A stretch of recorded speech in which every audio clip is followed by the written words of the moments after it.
Hello guys! Hello water sign, hello Pisces, Scorpio, and Cancer. Welcome dito sa aking channel, Kapalaran 888. Welcome. Alamin natin kung ano ang messages, vibration, energy para sa lahat ng water sign, Pisces, Scorpio, and Cancer. This is daily tarot reading, so tingnan natin kung ano ang message na para sa'yo. Okay, water sign, Pisces, Scorpio, and Cancer. Okay. First card natin is karmic relationship. Wow. So, dito sa barahang to, ang karmic relationship, guys, is possible ito doon sa mga tao na naghiwalay, 'di ba? Naghiwalay or hindi man lang nagkita, pero malapit lang sila. And sila talaga yung nakatadhana. Parang ganun. So, dito sa barahang to, sinasabi sa inyo, water sign, Pisces, Scorpio, and Cancer, na may possible na relationship na ipinapasok sa'yo. Diba? Mayroong parang nakikita ang universe na pagkakataon sa'yo na para ipasok itong karmic relationship na to. So, yung mga tao ngayon na malapit sa'yo, even kaibigan, katrabaho, kakilala, yung parang pagkasama mo siya, yung parang kahit 1 month pa lang kayong magkasama, magkatrabaho, yung parang feeling mo, kilalang kilala mo na siya. Yung panatag yung kalooban mo sa kanya. Okay? Hindi sa nagayuma ka, pero parang yung pakiramdam mo, kilala mo na siya. Parang close na kayo dati pa. Okay? So, ganun yung karmic relationship. So, posibleng yan sa ngayon. Posibleng maranasan mo siya sa ngayon. Okay? May mga tao na malapit sa'yo na masyado ka ding malapit sa kanya. Okay? Or sa kanila. And may mga bagay-bagay na hindi mo maintindihan kung bakit. Pero eto na, sabi sa'yo, karmic relationship daw yan. Okay? Beauty, number 17, 8. Sinasabi ng baraha sa'yo dito, water sign, Pisces, Scorpio, and Cancer na go with the flow. And appreciate your strength now. Appreciate kung ano yung situation na meron ka sa ngayon. Maging grateful tayo sa kung ano yung maganda sa paningin, sa pakiramdam natin sa ngayon. Huwag tayong mag-focus sa bagay na alam mo na hindi, makakabuti sa'yo. Diba? Yung parang feeling natin pangit, stressful, feeling natin nakakapagod, parang ganun. So, wag doon ang focus. Okay? So, Gorilla, this is your spiritual card. Number 1, sinasabi sa'yo, peace. Kailangan mo daw unahin, water sign, Pisces, Scorpio, and Cancer, yung peace and harmony. Ano yung ibig sabihin yan? Sa lahat ng mga bagay-bagay na gagawin mo, actions, decision making sa araw na ito, kinakailangan mo daw na unahin yung sarili mo. Like, tanungin mo yung sarili mo, masaya ba ako sa gagawin ko sa ngayon? Ano ba yung maibibigay ng decision ko na to sa akin? Magiging peaceful pa yung mind ko, yung spirit ko, yung emotion ko. And dito sa peace card na to, sinasabi ng barahan na sa araw na ito, hanapin mo yung peace and harmony. If ever lang, diba? If ever may mga pagkakataon sa buhay natin na nai-stress tayo, hanapin mo yung peace and harmony sa araw na ito. Okay? Huwag kang mai-stress or umiwas ka sa drama, sa toxicity, sa stress, or umiwas ka sa kung ano man na mga away, misunderstanding, chismis, or lahat ng negativity. Okay?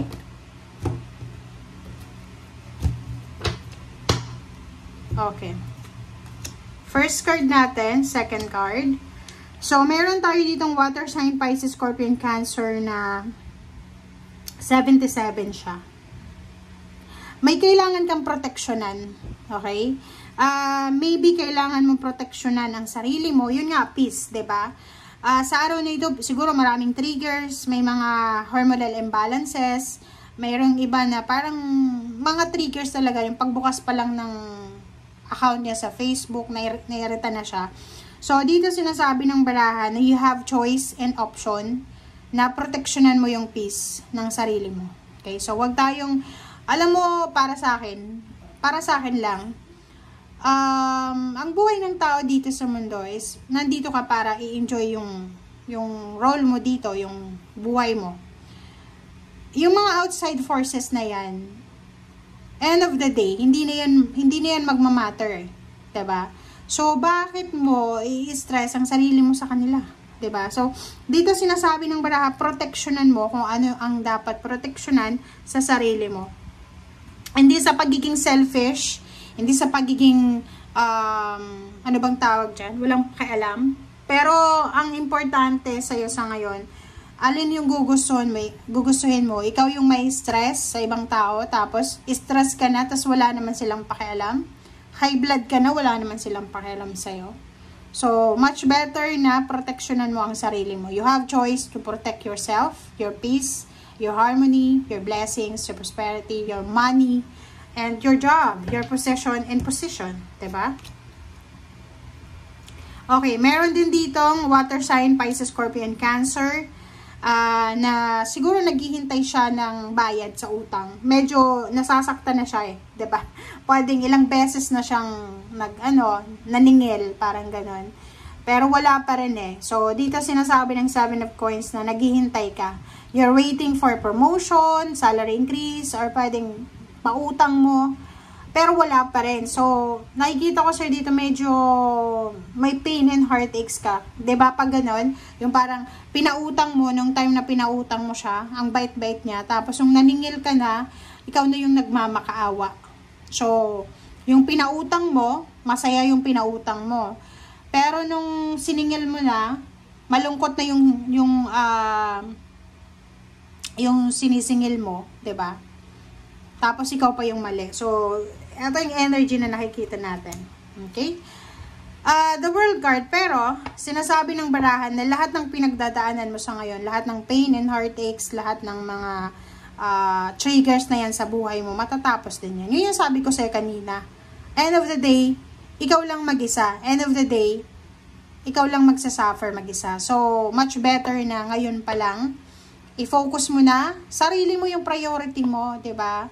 Kahit sabihin natin may asawa ka, may anak ka, may kapatid ka, end of the day, pag nag-suffer ka, alone ka pa rin. Sabihin natin, okay, aalagaan ka ng kapatid mo, ng kung sino-sino, pero hindi sila mag-aalaga sa'yo ng 24 hours a day.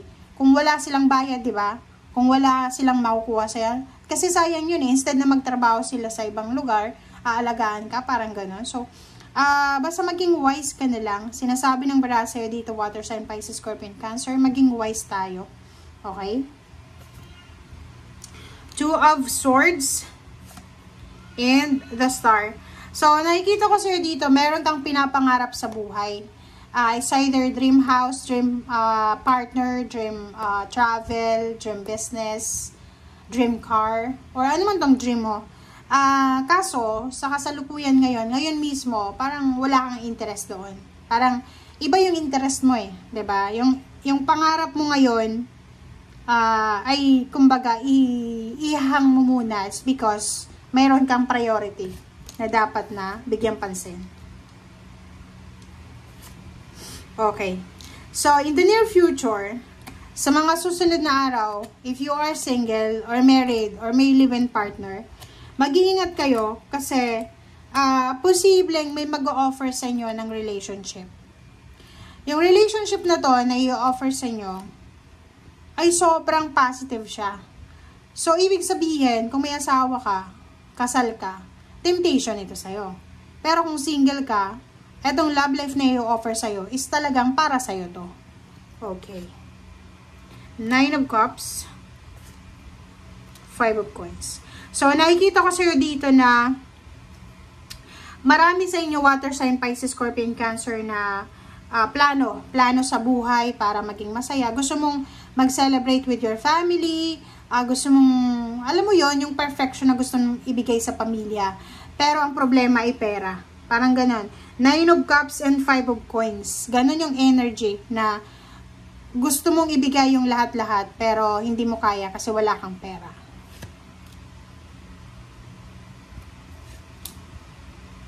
Okay, last 3 cards tayo. Last 3 cards is Ace of Wands, and then Ace of Cups, and 4 of Wands. Dito sinasabi ng baraha sa'yo na isang water sign, Pisces, Scorpio, and Cancer ang posibleng magiging sobrang masaya. Aapaw ang cups niya. Magiging exciting, magiging sobrang fiery yung energy. It's because of incoming wedding, housewarming, baby shower, baptism, or yun, house blessing, or kung ano man to na emotional and financial stability na parating sa kanya. Okay? So, thank you guys for watching and see you again. Bye!